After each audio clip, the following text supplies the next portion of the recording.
So my name is Andrew Elmore. I am a professor of landscape ecology at the Appalachian Laboratory. I'm also the outgoing Faculty Senate Chair. So at UMCES, the Faculty Senate tries to lead the faculty through various initiatives. And one of the initiatives we've been working on is the Chesapeake Global Collaboratory. And I was the chair of a committee that wrote a report to the president, President Goodwin at that time, about this vision for a collaboratory. So it's in that capacity that I get the distinct honor to be the MC here tonight and get the first chance to welcome you to this summit. I'd like to recognize some people who are here today. The first person here on my list is Secretary Kevin Addix of the Department of Agriculture. Thanks. Secretary Josh Kurtz from the Maryland Department of Natural Resources.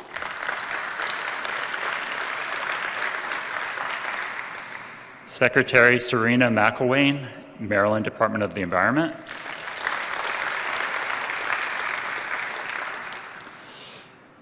Chair Joaquin Esquivel, the California State Water Resources Control Board.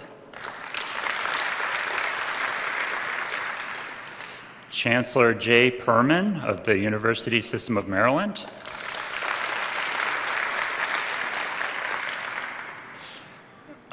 Michelle Masucci, the Vice Chancellor for Research and Economic Development of the University System of Maryland.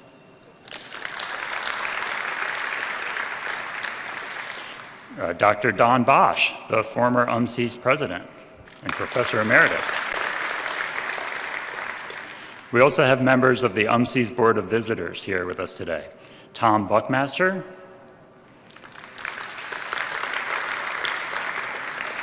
Gary Epstein, former State Treasurer Nancy Kopp, and Mark Levine.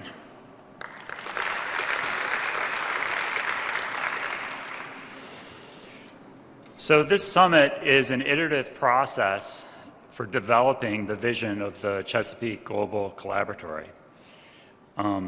We have an agenda here. Somebody already advanced it, thank you. The agenda includes welcome from a number of people, and then a set of exciting plenary talks that will help us frame and get to understand the main objectives of the Cyber Collaboratory, and of course understand the challenges presented to us in the environmental space. After lunch, we will come back and we have two sessions that include a panel discussion followed by a facilitated discussion, or breakout groups, if you will. And it really is our intent to get information from you, exchange information around the room. This is a networking event, but we really want to understand how should we develop the Chesapeake Global Collaboratory. And so thank you, and we really do want this process of feedback to continue after the collaboratory, or after the summit, excuse me. Okay, so next, it is my honor to introduce Dr. Bill Dennison. Bill is the interim president of UMCES. He only took the job on Monday, so it's been a few very, very busy days for Bill, but he's been at UMCES for over 20 years and in the role of vice president for science applications. And Bill has been leading the initiative here at UMCES we call the Integration Application Network, and he also is a professor at the Horn Point Laboratory. Thank you, Bill.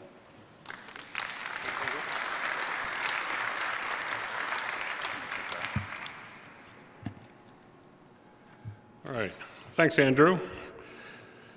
I want to thank everyone for coming out today. This is a great group. Like Andrew said, day 4 of my current role, but this is a lot of what's happened to develop this collaboratory concept is my predecessor and Don Bosch's successor, Dr. Peter Goodwin. Peter pushed our faculty to think big and to challenge ourselves to create this entity to allow us to work collaboratively. So in many ways, this is something that Peter promoted for 6 years. And of course, he got Andrew to lead a faculty effort to come up with the collaboratory concept. So it really is a bottom-up approach from the faculty. Peter's now in California, and Andrew is going to leave us for 2 years in a rotatorship at the National Science Foundation. But we have embedded the collaboratory concepts. We have a faculty steering group chaired by Kenny Rose. We're going to form an external advisory group. Hopefully some of you here in this audience will be participating in that. And my role as interim president is going to be focused particularly on the Chesapeake Global Collaboratory. I think this is the most exciting thing I've seen come out of UMCES in the 21 years I've been here, and I'm really going to be promoting this, creating good partnerships and funding models. We have a great contingent from California here today, not just Joaquin. Could I ask the California guys to stand up, please? We really appreciate you guys coming out here.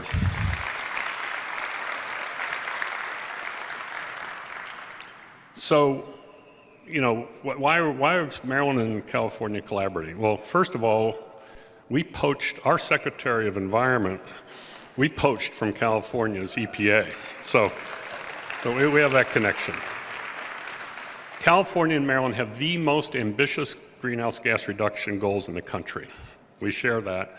We also have these giant Bay Delta, the San Francisco Bay Delta system and the Chesapeake Bay, these very complex systems that, with social, economic, environmental considerations. And our California colleagues just learned that they got funding for a collaboratory, a modeling collaboratory. So we have that in common as well. Now, the one thing we don't have in common is just down the street here, we have a baseball team called the Baltimore Orioles in first place. San Francisco Giants, second to last place. So, sorry, but you know, we don't get to brag that often. Another participant I want to highlight is a visitor from China, from Xiamen University. Nian Jiao. Can you stand up, Nian? Okay. Dr. Jiao leads a United Nations project called UMCES, Ocean Negative Carbon Emissions. So he's using ocean processes to sequester and capture carbon dioxide. And so I urge you to meet him during your time here. I want to acknowledge Nancy Merrill and the Merrill Family Foundation for sponsoring this summit. The generous support allows us this opportunity to put together this very impressive group of people. So please take a moment to appreciate who's in this room, because we've got people from academia, from agencies, from NGOs, from foundations and businesses. This isn't your typical academic conference. And our program today and tomorrow is designed to maximize interaction. We're not going to do death by PowerPoint. We're going to have short PowerPoints to set the scene, but then we're going to be breaking out and capturing your input and comments. So now is my great pleasure to introduce our Chancellor of the University System of Maryland, Dr. Jay Perman. Jay is a pediatrician. He used to be president of the University of Maryland, Baltimore. I think being a pediatrician is great training for dealing with 12 college presidents in the university system, don't you? But what he has done in his role at the university system is really been able to understand and articulate the vision of where the University of Maryland Center for Environmental Science can fit within this fantastic university system. Like California has a system of replicate universities. We have a system of diverse universities. And so celebrating that diversity is really important. So, Jay?